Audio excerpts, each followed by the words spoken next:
www.jamiamadiniyajadid.org. WhatsApp group number +92 333 424 9302. الحمدللہ رب العالمین والصلاة والسلام على خیر خلقہ سیدنا و مولانا محمد وآلہ واصحابہ اجمعین اما بعد. ایک حدیث شریف چل رہی تھی. سن 6 ہجری میں نبی علیہ السلام عمرے کے لیے صحابہ کے ساتھ تشریف لائے. حدیبیہ کے مقام پر مکہ مکرمہ کے قریب آپ نے نزول فرمایا اور کفار نے عمرہ کرنے سے آپ کو اور آپ کے ساتھیوں کو روکا. حالانکہ یہ لڑنے نہیں آئے تھے، جہاد وغیرہ کبھی نہیں تھا اس وقت، لیکن یہ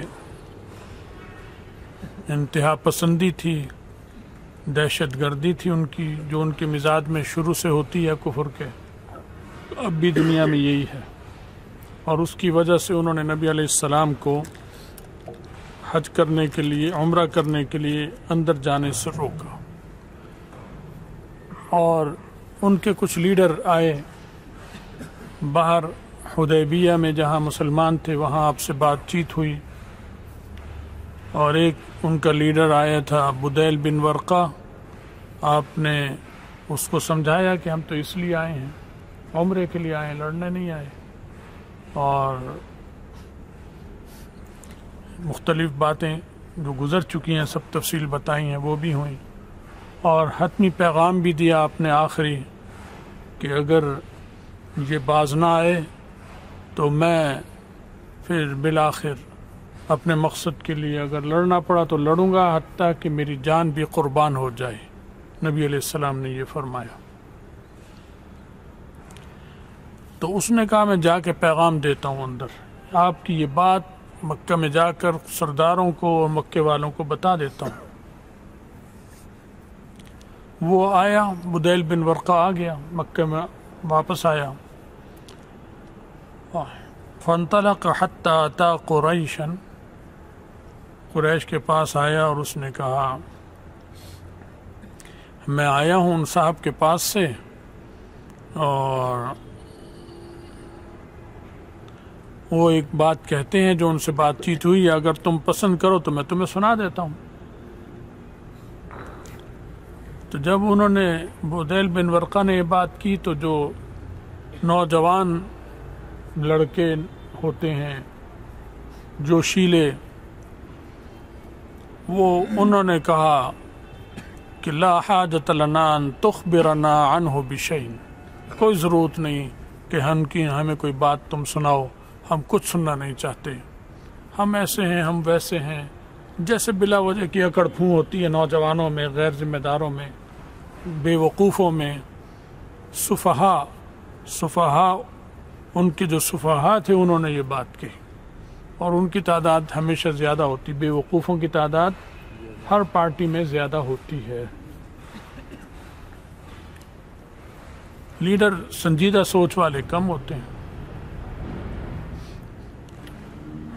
تو انہوں نے کہا ہمیں کوئی ضرورت نہیں. تو اس پر جو ان میں سمجھدار، جو ان کے لیڈر تھے مشرکین، تو انہوں نے کہا ہاتی ما سمعتہ تقول، بتاؤ کیا انہوں نے کہا ہے. ما سمعتہ یقول، تو اس نے پھر کہا کہ میں نے یہ بات سنی ہے. انہوں نے پیغام دیا ہے کہ ہم عمرے کے لیے آئے ہیں، ہمیں اور کچھ نہیں کرنا، ہم عمرہ کر کے واپس چلے جائیں گے. چاہو تم تو ہم سے معاہدہ کر لو تاکہ نہ تم جنگ کرو نہ ہم جنگ کریں. نبی علیہ السلام جنگ کی روکنے کی، جنگ نہ کرنے کی بات کر رہے ہیں، وہ نہیں کر رہے، آپ پیشکش کر رہے ہیں. تو مسلمان اور اسلام مجبوری میں کوئی چڑھ آئے تو وہ تو اپنے دفاع کا ہر ایک کو حق ہوتا ہے. ایسا تو رہا، کہیں سے خطرہ ہوا کہ یہ شرارت کریں گے، وہاں کوئی کارروائی کی، باقی بلا وجہ یہ کارروائی نہیں کی نبی علیہ السلام نے. بات چیت کے ذریعے مسئلے کو حل کیا. سیاسی مذاکرات، ٹیبل ٹاک مذاکرات ہوں گے، سفارتی کوششیں، سیاسی کوششیں، اس کے ذریعے بات چیت طے کرنے کی ہمیشہ کوشش کی رسول اللہ صلی اللہ علیہ وسلم. تو اس نے کہا وہ تو یہ کہہ رہے ہیں. جب وہ یہ کہا تو ان میں ایک اور ان کا بہت بڑا عمر رسیدہ لیڈر، جو سب میں زیادہ عمر رسیدہ تھا، اس کا نام ہے عروہ بن مسعود. اس نے کچھ بات چیت کی، جتنا وہ مجمع اندر موجود تھا بہت ہوگا، کیونکہ سب چرچا ہو چکا تھا، مختلف قبیلوں کی فوجیں بھی لڑنے کے لیے آئی ہوئی تھی نبی علیہ السلام اور صحابہ سے. اس نے کہا کہ دیکھو، میں تمہارے اندر باپ کی حیثیت نہیں ہے میری، میں عمر کے اعتبار سے ایسے ہوں جیسے باپ ہوتا ہے، اور اسی قوم میں پلا بڑا ہوں، یہیں میں پروان، تو ایسے اسی قوم کا میں بیٹا بھی ہوں، تو میں ایک اعتبار سے باپ بھی ہوں اور میں بیٹا بھی ہوں تمہارا، اور تم جانتے ہو اور کہ میری کیا کیا خدمات ہیں. انہوں نے کہا بالکل جانتے ہیں. اس نے کہا کیا کسی معاملے میں تم کبھی میرے بارے میں کوئی انگلی اٹھا سکتے ہو کہ فلاں چیز ایسی تھی اور فلاں چیز ایسی تھی؟ انہوں نے کہا نہیں، کوئی نہیں، آپ بالکل وفادار ہیں، ہمیشہ آپ نے خدمت کی ہماری قوم کی، مذہب کی اپنے.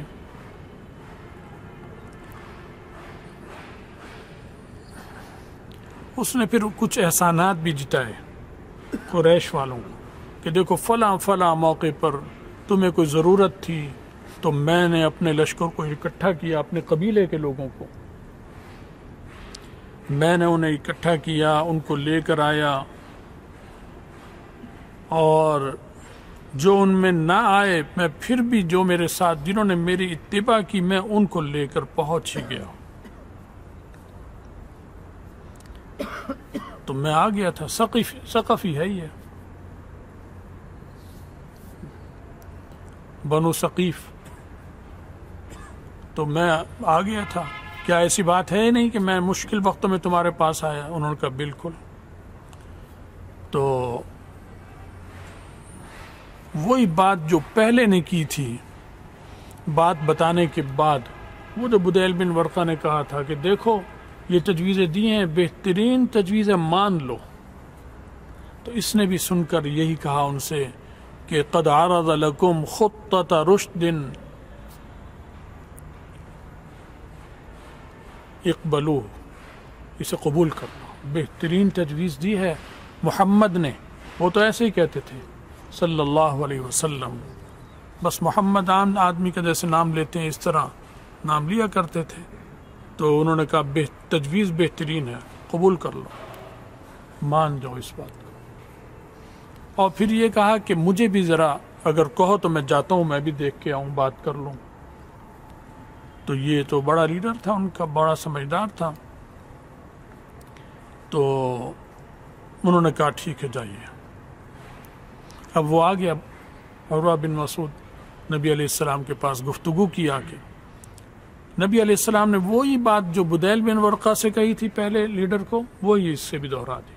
بھئی یہ موقف ہے میرا، کوئی جھوٹ ہیر پھیر تو ہوتی نہیں ہے، کیونکہ جھوٹ کے پاؤں نہیں ہوتے. کبھی کچھ کہا کبھی کچھ کہا. وہ جھوٹ بولنے والے کو بھی یاد نہیں رہتا کہ میں نے کب کیا کہا اور کب کیا کہا.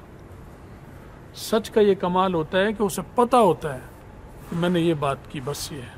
اسی لیے کہتے ہیں جھوٹ کے پاؤں نہیں ہوتے، اس میں جان نہیں ہوتی. تو موقف مضبوط تھا، سکہ بند بات تھی آپ کی. تو آپ نے وہی موقف دہرایا عروہ کو.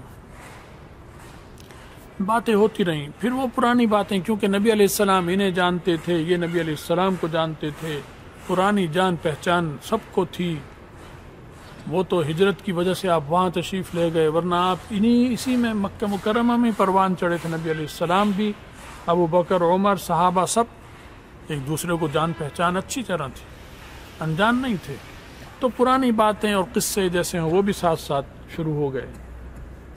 تو اس نے ایک بات کی، کہتا ہے اے محمد صلی اللہ علیہ وسلم، جس طرح آپ نے، عربی عبارت ہے لیکن میں محاورے کی بات کروں گا، ترجمہ نہیں کر رہا، محاورے میں اب کی زبان میں، اردو کے محاورے سے، کہ جیسے آپ نے قریش کی جڑی اکھاڑ کے رکھ دی، لڑائی جھگڑا، ہر گھر میں گروپ، ہر گھر میں جماعت، آدھے تمہارے آدھے ہمارے، آدھے پرانے مذہب پر آدھے تمہارے مذہب پر، یہ جس طرح تم نے قریش کا ستیہ ناش کیا ہے اور جڑیں اکھاڑ دی ان کی، لڑائی، فتنے، انتشار۔ پہلے ہم سب ایک تھے، بس بتوں کی پوجا کرتے تھے، وہی باپ دادوں کا طریقہ تھا، کوئی ہمارا آپس کا ایسا بڑا اختلاف نہیں تھا۔ تم نے کیا نعرہ لگایا اور دین کا اعلان کیا، تو اس کے بعد سے ہر گھر میں جھگڑا اور قریش کی ستیہ ناش ہو گیا۔ کیا کسی کو عرب میں کبھی آپ نے سنا ہے کہ جو آپ نے کیا اس طرح کا کام کسی اور نے کیا ہو، نقصان اس طرح پہنچایا ہو جیسے آپ نے پہنچایا؟ کوئی تاریخ میں ایسی مثال سامنے ہے؟ رسول اللہ صلی اللہ علیہ وسلم سے گفتگو کی، جیسے بے تکلفی کی باتیں ہوتی ہیں وہ کی اس نے، اور تعلقات قدیم تھے، آپ سنتے رہے، اور یہ آپ کے لیے نہیں تھی بات۔ ایسی باتیں تو آپ جتنے عرصے مکہ میں رہے اس سے بھی بری تکلیف دہ باتیں سنی بھی، ان کے رویے بھی برداشت کیے، اور یہ تو سیاست میں اور اہل حق جب نکلتے ہیں، اہل حق جو سیاستدان، حق والے سیاستدان، باطل سیاستدان بھی ہوتے ہیں، اہل حق کے سیاستدان بھی ہوتے ہیں، تو نبی انبیاء تو آتے ہی سیاسی قیادت کو ہاتھ میں لیتے ہیں، تو اور اہل حق ہوتے ہیں، ان کی سیاست بہت صاف ستھری ہوتی ہے، ان کی سفارت بھی، ان کی تجارت بھی، ان کے مذاکرات بھی، ان کا موقف سب کھرا اور صاف ستھرا ہوتا ہے۔ تو اس نے یہ کہا کہ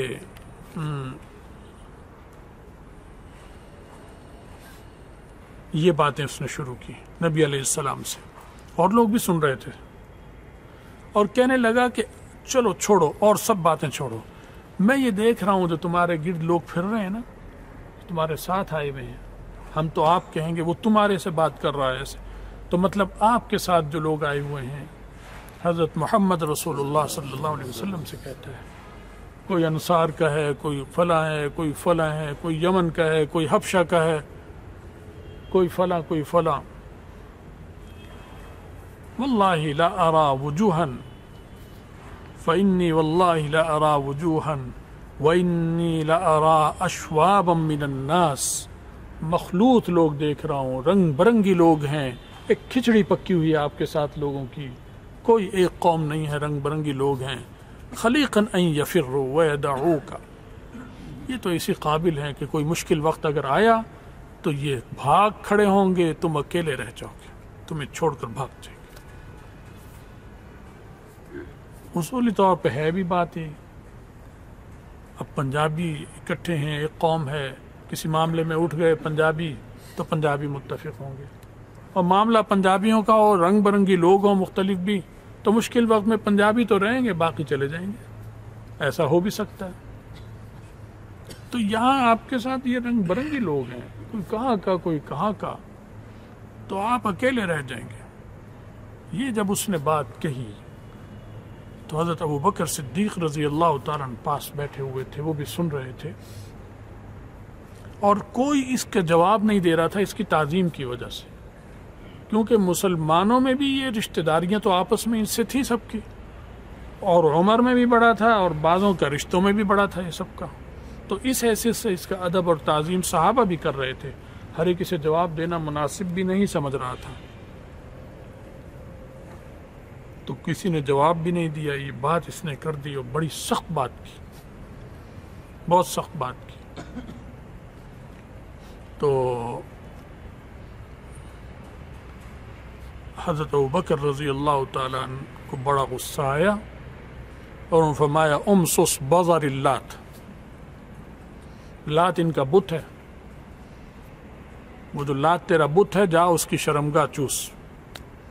یہ سخت جملہ کا، اس کا بہت سخت جملہ، کیونکہ اس نے بات ایسی کی، اور یہ بھی فرمایا ساتھ اَنَحْنُ نَفِرُّ عَنْهُ وَنَدَعُهُ، ہم انہیں چھوڑ کر بھاگ کھڑے ہوں گے، انہیں چھوڑ دیں گے اور بھاگ کھڑے ہوں گے، یہ نہیں ہو سکتا، ابو بکر رضی اللہ تعالیٰ نے فرمایا۔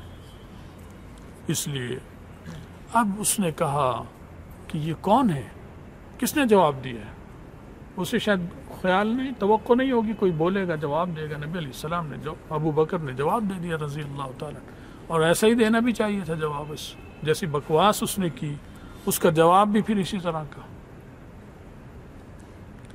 تو کہتا ہے کون یہ؟ تو کسی نے کہا کہ ابو بکر ہیں.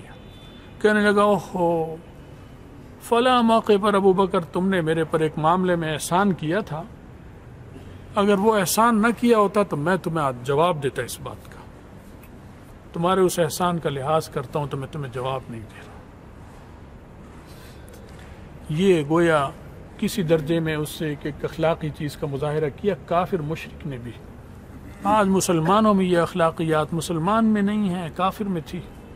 اتنے گر گئے ہیں ہم اخلاق میں، بد اخلاق، بد لحاظ، ہر خرابی ہمارے اندر آ چکی. کافروں والی خرابیاں بھی آ گئیں اور دوسری بھی خرابی ہمارے اندر ہے. بس ایمان ہے قائم ہے، یہ شکر ہے کہ ہم مسلمان ہیں، ایمان پر قائم ہیں. باقی بد اخلاقی وہ تو کوٹ کوٹ کر ہمارے مسلمانوں میں بھری جا چکی ہے. کہنے لگا وہ احسان ہے جس کی وجہ سے میں آپ کو جواب نہیں دیتا. باتیں ہو رہی ہیں مختلف. آگے آ رہا ہے کہ نبی علیہ السلام سے پھر اور باتیں شروع کر دی اس نے. آپ بھی باتیں کر رہے ہیں،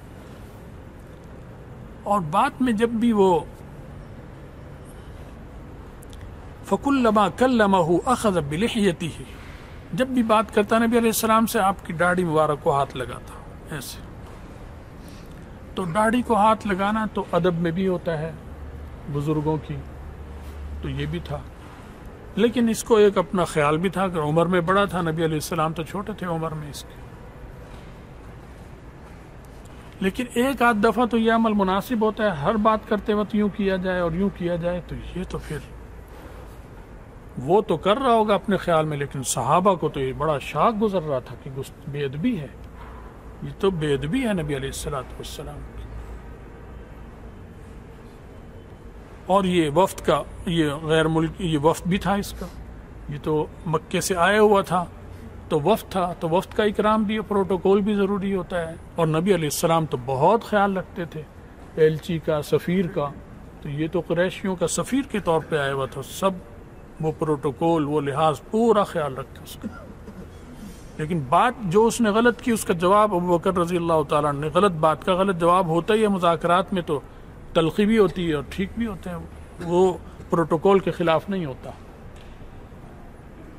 تو یہاں جب اس نے باتیں کی، ہاتھ جب بڑھاتا تو حضرت مغیرہ بن شعبہ رضی اللہ تعالیٰ رسول اللہ صلی اللہ علیہ وسلم کے بطور باڈی گارڈ کھڑے ہوئے تھے آپ کے سر مبارک کے قریب مصلی. ہاتھ میں تلوار تھی سونتی ہوئی، حفاظتی تو تھی. صحابہ جنگ کے لیے تو نہیں آئے تھے، لیکن اتنے ہتھیار ان کے پاس تھے جو روایتی طور پر ہر ایک کے پاس ہوتے ہیں، جو دستور تھا وہ تو رکھا تھا ہر آدمی. تلوار ساتھ رکھنا، لاٹھی ساتھ رکھنا، سوٹی ساتھ رکھنا، کچھ تیر ساتھ رکھنا. یہ تو لڑائی کے لیے نہیں بھی جاتے تھے تو کفار بھی رکھتے تھے، مسلمان بھی رکھتے تھے ساتھ. وہ اس وقت کا دستور ہے.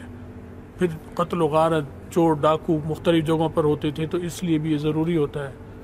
تو جنگ کی تیاری کے لیے تو نہیں گئے، لیکن جو روایتی تیاری ہے وہ ساتھ تھی، ہتھیار ضروری جو تھے.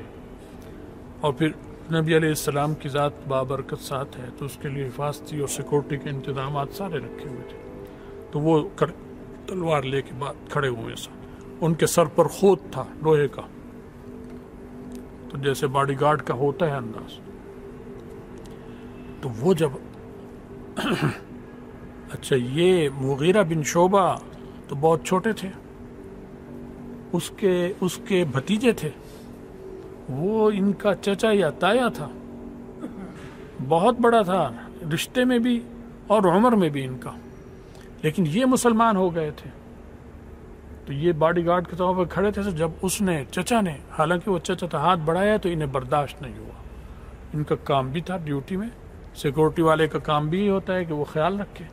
تو انہوں نے اپنی تلوار جو ہاتھ میں تھی اس کے دستے پر ایسے ہاتھ مارا اور اس سے کہا کہ اخر یدک عن لحیۃ رسول اللہ صلی اللہ علیہ وسلم، نبی علیہ السلام کی داڑھی مبارک سے ہاتھ پیچھے کر، اور تلوار پہ ہاتھ مارا جیسے تھریٹ کرتے ہیں دھمکی کے طور پر کہ یہ بے ادبی برداشت نہیں ہے، پیچھے کرو، یہ پروٹوکول کے خلاف ہے، ہم تمہارا خیال رکھ رہے ہیں، تمہیں ہمارے سردار کا خیال نہیں پتہ کہ کتنی ادب ہے، اس کے آداب ہے۔ مطلب یہ تھا کہ روک دیا۔ اب اس نے سر اٹھایا، بہت بوڑھا تھا، ہو سکتا ہے نظر کمزور ہو، یہ کیا ہو، بھارت پوچھنے لگا یہ کون ہے، یہ کون بولا ہے؟ تو انہوں نے کہا کہ جناب یہ تو مغیرہ بن شعبہ ہے۔ تو کہنے لگا اے غدر، اے دغے باز، اے دغا باز، او فراڈیے، مغیرہ بن شعبہ کو کہا رضی اللہ عنہ، او دغا باز، چچا تھے وہ، کہہ رہے ہیں چچا کی حیثیت سے ان کا بھتیجا ہے، تو او دغا باز، الست اسعى فی غدرتی کا، تیری بدعہدی کی وجہ سے میں نے کس کس مشکلوں سے گزرا ہوں، کتنی جدوجہد کی میں نے تیری وجہ سے، وہ اس سے پہلے کوئی ایک واقعہ ہو چکا تھا، اور وہ واقعہ یہ ہوا تھا، اس کا حوالہ دیا اس نے کہ قریش کے 13-14 لوگ کسی بادشاہ کے پاس گئے ملنے، بادشاہ سے ملنے گئے بات چیت کے لیے، ویسے ہی ملنے گئے اور بات چیت ہوئی، نہ معلوم کیا ہے، اس کی تفصیل ہمیں نہیں معلوم، ہوگی تاریخ کی کتابوں میں ضرور، لیکن مجھے جتنا معلوم ہے اتنا بتا رہا ہوں۔ تو وہاں گئے، بات چیت ہوئی، اس نے سب کو تحفے دیے، بادشاہ دیا کرتے ہیں تحفے، ان کے ساتھیوں کو سب کو تحفے دیے، مغیرہ بن شعبہ رضی اللہ تعالیٰ عنہ کو تحفہ نہیں دیا، یہ بھی مشرک کافر تھے، وہ بھی سب کافر تھے۔ اب بھول گیا یا بھول چوک ہو گئی، کیا وجہ تھی، بہرحال ان کے دل پہ اس بات کا بڑا غصہ، ممکن ہے ساتھیوں پر اس لیے غصہ آیا ہو کہ تم کہہ تو سکتے تھے کہ اس کو بھی دو، اگر رہ گیا میں تو سب اپنا اپنا حصہ لے کے چل پڑے۔ تو واپس جب ہوئے تو راستے میں پڑاؤ ڈالا، کہیں سوئے، انہوں نے یہ کیا کہ سب کو سوتوں کو قتل کر دیا، اپنے سارے 13 ساتھیوں کو قتل کیا، اور جتنے تحائف اور مال وال سب سمیٹا اور فرار ہو گئے، اور سیدھے مدینہ منورہ آ کر نبی علیہ السلام کی خدمت پیش کر دیا اور کہا کہ میں تو اسلام میں داخل ہوتا ہوں، میں مسلمان ہوتا ہوں۔ نبی علیہ السلام نے فرمایا کہ یہ جب سنی تو بھائی یہ تو ہمارے لیے یہ مسائل پیدا کر دے گا، یہ تو سارے مکے میں 13 آدمی مار کر آ رہا ہے، تو وہاں تو کوہرام مچا ہوا ہوگا، جن جن کے لوگ ہیں، جس قبیلے کے وہ آدمی ہیں، اور اسے میں پناہ دے دوں اگر اور یوں رکھ لوں تو یہ تو کہیں گے کہ اس نے مروایا ہے، ہم نے مروایا ہے، رسول اللہ صلی اللہ علیہ وسلم اور صحابہ نے، اور کیا کیا مسائل ہوں گے۔ تو آپ نے فرمایا کہ اما الاسلام فاقبلو، بہرحال جہاں تک تیرا اسلام کا معاملہ ہے وہ تو میں قبول کرتا ہوں کہ تو مسلمان ہے، لیکن یہ جو مال لوٹ کر تو لایا ہوں یہ میں قبول نہیں کروں گا، یہ غلط ہے۔ صحابی لوٹ کر لاتا اگر تو وہ تو ٹھیک تھی بات، کیونکہ صحابہ کی اور ان کی کھلا جنگ تھی، اعلان جنگ تھا، وہ ہمیں صحابہ کو لوٹتے تھے، صحابہ ان کے خلاف کارروائی کرتے تھے، وہ تو کھلی بات تھی۔ تم تو ان کے اندر کے آدمی اور انہی کے لوگوں میں، اور ہر اعتبار سے تمہارا کام غلط ہے، اس کو کوئی بھی صحیح نہیں کہے گا جو تم نے کیا۔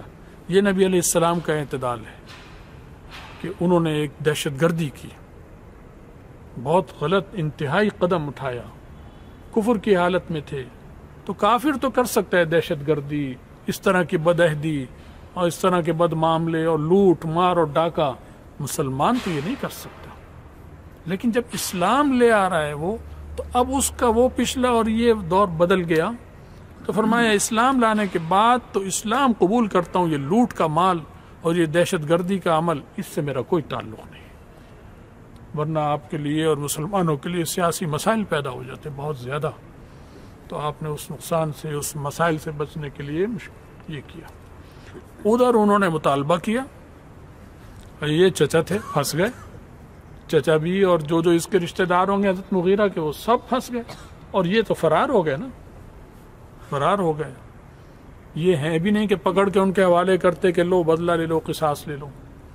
اور یہ جنگ کے ماہر، چھاپا مار جنگ کے ماہر، گوریلا جنگ کے ماہر، ایسے عجیب اللہ نے بڑے سمجھدار بھی بہت تھے اور بڑے سخت جان تھے. سخت جان آدمی تو یہ کام کرے گا. 13 آدمیوں کو مارنا قتل کرنا آسان ہے. کس ترکیب سے کیا ہوگا کہ باقی نہ اٹھیں اور پتہ نہ چلے, ورنہ ایک ہی کو مارو تو ایسی آوازیں نکلتی ہیں, کچھ ہوتا کوئی نہ کوئی اٹھ جاتا اور معاملہ ان کا خراب ہو جاتا. تو یہ بہت یعنی گوریلا لڑائی اور اس کی طریقے ترکیبیں خوب جانتے تھے, تبھی یہ کام کر پایا. ورنہ 13 آدمیوں کو مارنا آسان ہے بھائی.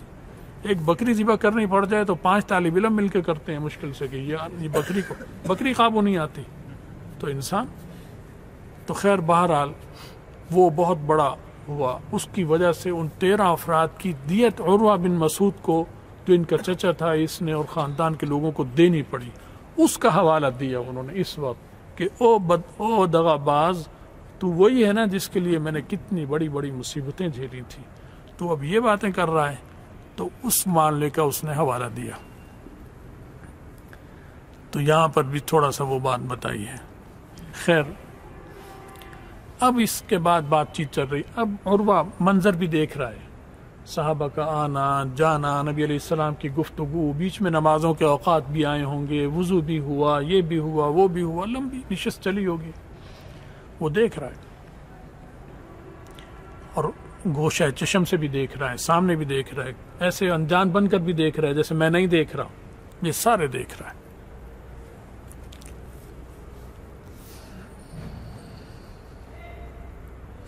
یہ منظر دیکھ کر وہ گیا.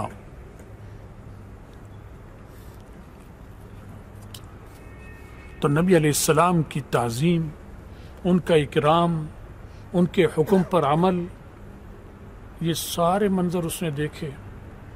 اور یہ دیکھنے کے بعد نبی علیہ السلام کی بات سن کر وہ مکے واپس گیا. اس نے کہا میں جا کے بات کرتا ہوں. اس نے بھی وہی بات دہرائی جو پہلے نے کی. نبی علیہ السلام کا وہی موقف تھا.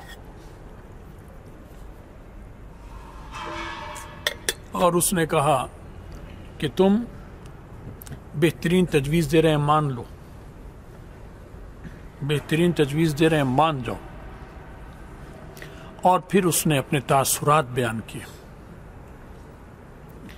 کہتا ہے اے قوم واللہ لقد وفدت علی الملوک, اے میری قوم, اے قریش کے لوگوں, بخدا میں, تمہیں پتہ ہے بین الاقوامی سطح کا آدمی ہوں, لیڈر ہوں, میں دنیا پھرا ہوں. میں حبشہ بھی گیا, میں روم بھی گیا, روم کی سلطنت کے بادشاہوں کے پاس بھی گیا, ایران کے بادشاہ قیصر و کسریٰ جو سپر طاقتیں تھیں وہاں بھی گیا, سب جگہ گیا ہوں. لقد وفدت علی الملوک ووفدت علی قیصر و کسریٰ, قیصر اور کسریٰ کے درباروں میں بھی میں گیا ہوں. میں سب آداب پروٹوکول, ان کے ہاں سیکورٹی اور سلامی اور جو ہوتی ہیں فوجوں کے دستوں کی سلامی, یہ سارے چیزیں میں جانتا ہوں, دیکھی ہوئی ہیں. نجاشی جو سمندر پار جو حبشہ ہے افریقہ, وہاں گیا ہوں میں, وہ بھی دیکھا ہوا ہے میں نے. واللہ ان رأیت ملکا قط يعذبه اصحابه ما يعذب اصحاب محمد صلی اللہ علیہ وسلم. بخدا کسی دربار میں نے ان دربار والوں کو بادشاہ کی ایسی تعظیم کرتے نہیں دیکھا جو محمد کے ساتھی محمد کی تعظیم کر رہے ہیں. میں نے کہیں نہیں دیکھی. یہ منظر میں نے دیکھا ہے آج. اور اس نے بتایا کہ یہ تعظیم اس حد تک تھی کہ ان تنخم نخامتا الا وقعت فی کف رجل منہ, اگر نبی علیہ السلام کو ریشہ آیا, کھانسا اور ریشہ آیا اور وہ تھوکا, تو صحابی کھڑے ہوئے اسے زمین پہ نہیں کرنے دیتے تھے, ایسے ہاتھ میں پکڑ لیتے تھے اچھل کر, جیسے کھلاڑی گیند پہ لپکتا ہے ایسے صحابہ یوں چک لیتے تھے اسے, اور اس کو لے کر اپنے بدن سے ملتے تھے, جسم سے ملتے تھے. یہاں دوسرا اس سے جھپٹتا تھا, وہ لیتا تھا, کسی کو بھی نہیں ملتا تھا تو وہ اس کے بدن سے یوں مل کر اپنے بدن پہ ہاتھ ملتا تھا اس سے. یہ منظر میں نے دیکھا ہے.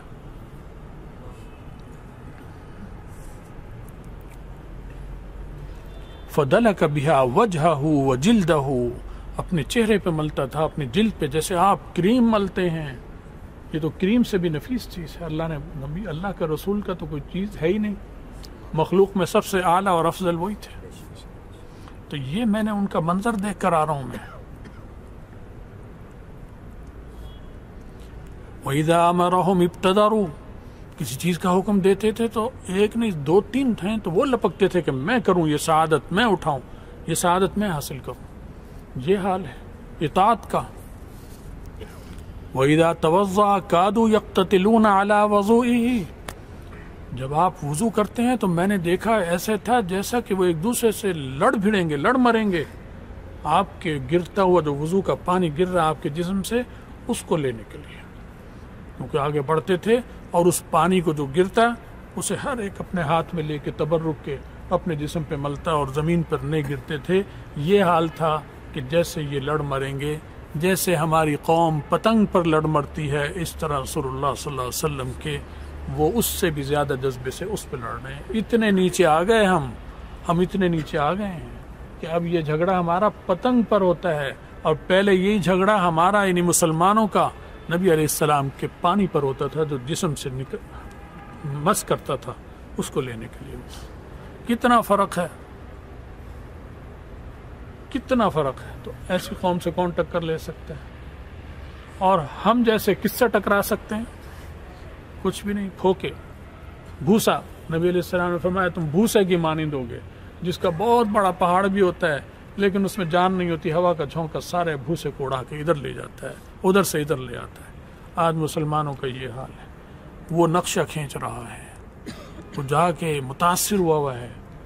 اس کے ڈائیلاگ سنو، نبی علیہ السلام کے بارے میں جا کر وہ بیان کر رہا ہے، وہ سن لیں آپ اور یاد رکھیں. آگے سناؤ کہ یہ تھے ہمارے رسول اور صلی اللہ علیہ وسلم، اور یہ تھے صحابہ کرام نبی علیہ السلام کے. وَمَا يُحِدُّونَ إِلَيْهِ النَّظْرَ تَعْظِيمًا لَهُ، آنکھوں میں آنکھیں ڈال کر، چہرے پر ڈال کر باقاعدہ دیکھیں. تعظیم کی وجہ سے ان میں یہ ضرورت نہیں تھی. تعظیم ادب، تو ادب کا تقاضا. آج یہ ادب جانتے ہی نہیں ہم.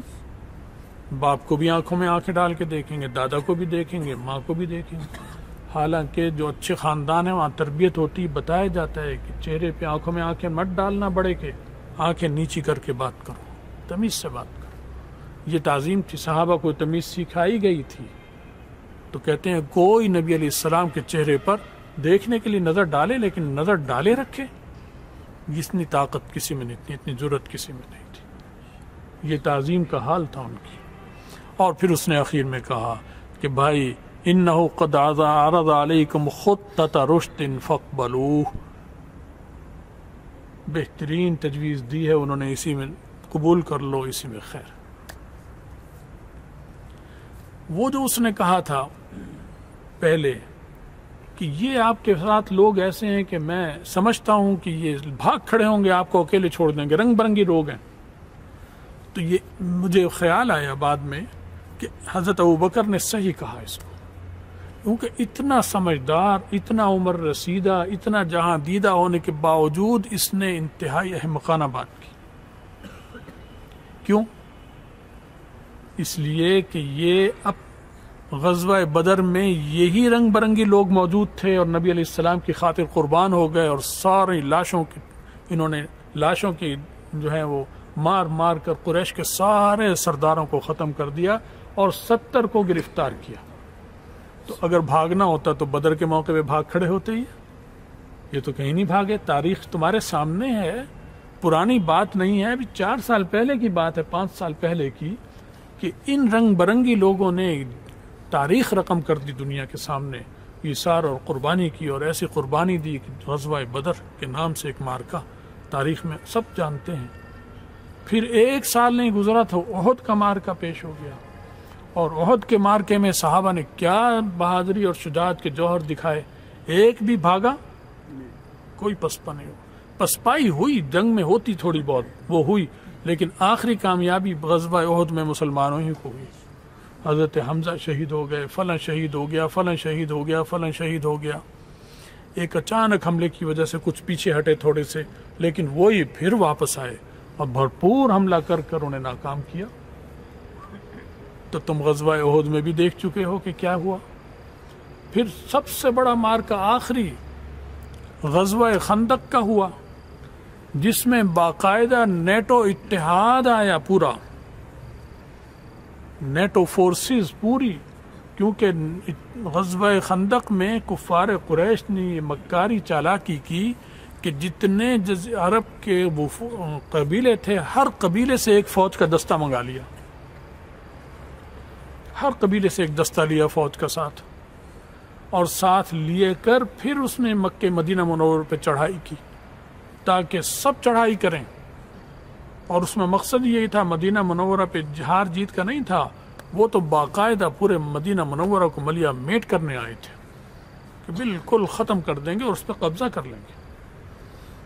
اور وہ یہودی ساتھ ملے ہوئے تھے، یہودی جو مکے میں مدینہ منورہ میں رہتے تھے وہ ساتھ تھے، اندر سے منافقین تھے، وہ احد میں بھی تھے وہ ملے ہوئے ساتھ، وہ بدر کے موقع پہ بھی تھے، وہ ہمیشہ ہوتے ہیں، تو اندر بھی بیٹھے ہوئے تھے ایسے منافق جو دشمن تھے مسلمانوں کے۔ تو وہاں پر باقاعدہ وہ تو ایک نیٹو تھا، آج بھی نیٹو اسی طرح موجود ہے، وہ کافروں کا اتحاد۔ اور اب جو امام مہدی کا دور آئے گا اس میں یہ آتا ہے کہ یہ جو ہے بہت ساری فوجیں، بہت سارے ملکوں کی فوجیں آئیں گی، تقریباً ان کا مجموعہ 9 لاکھ سے زیادہ ہوگا اس فوج کا، جو حدیث میں بیان ہوا ہے۔ 12 جھنڈوں کی 12 جماعتیں ہوں گی، یہ 12 جماعتیں آئیں گی، یعنی 12 ملک چڑھائی کریں گے۔ یہ آخری مارکا ہو نا امام مہدی کے زمانے میں، کافروں کا اور مسلمانوں کا ہوگا، تو یہ وہی نیٹو ہے، نیٹو اتحاد کے ہیں۔ نیٹو سے بڑا وسیع اتحاد ہوگا، اب امریکہ بھی شامل ہے، اگرچہ نیٹو نہیں ہے لیکن نیٹو کے ساتھ امریکہ بھی ہے، ملا ہوا ہے، اور بہت سے مسلمان ملک بھی افسوس تو یہ منافق ان کے ساتھ ملے ہوئے ہیں، یہ حال ہے۔ تو وہ مارکا جو انہوں نے خندق کا کیا تھا وہ تو باقاعدہ ایسے ہی تھا جیسے نیٹو فورسز حملہ کرتی، اس طرح وہ سارے مل کر آئے تھے، اور اللہ نے اس میں بھی انہیں ناکام کیا، اور مسلمان مضبوط اور مستحکم۔ بیچ میں خندق تھی، وہ آ نہیں سکتے تھے، مسلمان ادھر نہیں گئے، اور اللہ تعالیٰ نے آندھی بھیجی کئی دنوں کے بعد جس میں ان کو سارا تباہی کر دیا، وہ واپس جانا پڑا۔ اس دوران ایک اور واقعہ پیش آیا، ان کی خبر لینے کے لیے جاسوس بھیجنے ہوتے ہیں، وہ ہمارے اندر جاسوس بھیجتے ہیں، ہم ان کے یہاں بھیجتے ہیں۔ نبی علیہ السلام نے فرمایا کون ہے جو مجھے قوم کی خبر دے گا حالات کی؟ تو حضرت زبیر اٹھے، میں، پھر پوچھا، پھر وہی اٹھے، میں۔ بہت بہادر جری انسان تھے رضی اللہ تعالی عنہ، نبی علیہ السلام کے پھوپھی زاد بھائی تھے اور عشرہ مبشرہ میں۔ تیسری دفعہ بھی میں، پھر آپ نے انہیں خفیہ مہم پر بھیجا، آسان کام نہیں تھا، خندق سے اتر کے ادھر جانا دشمنوں کے اندر اور ان سے خبر لانا، ساتھ کچھ ہدایات بھی دی کہ ایسی چیز نہ کوئی کر دینا، غیر ذمہ داری کی چیز نہ کر دینا جس سے مسائل پیدا ہو جائیں۔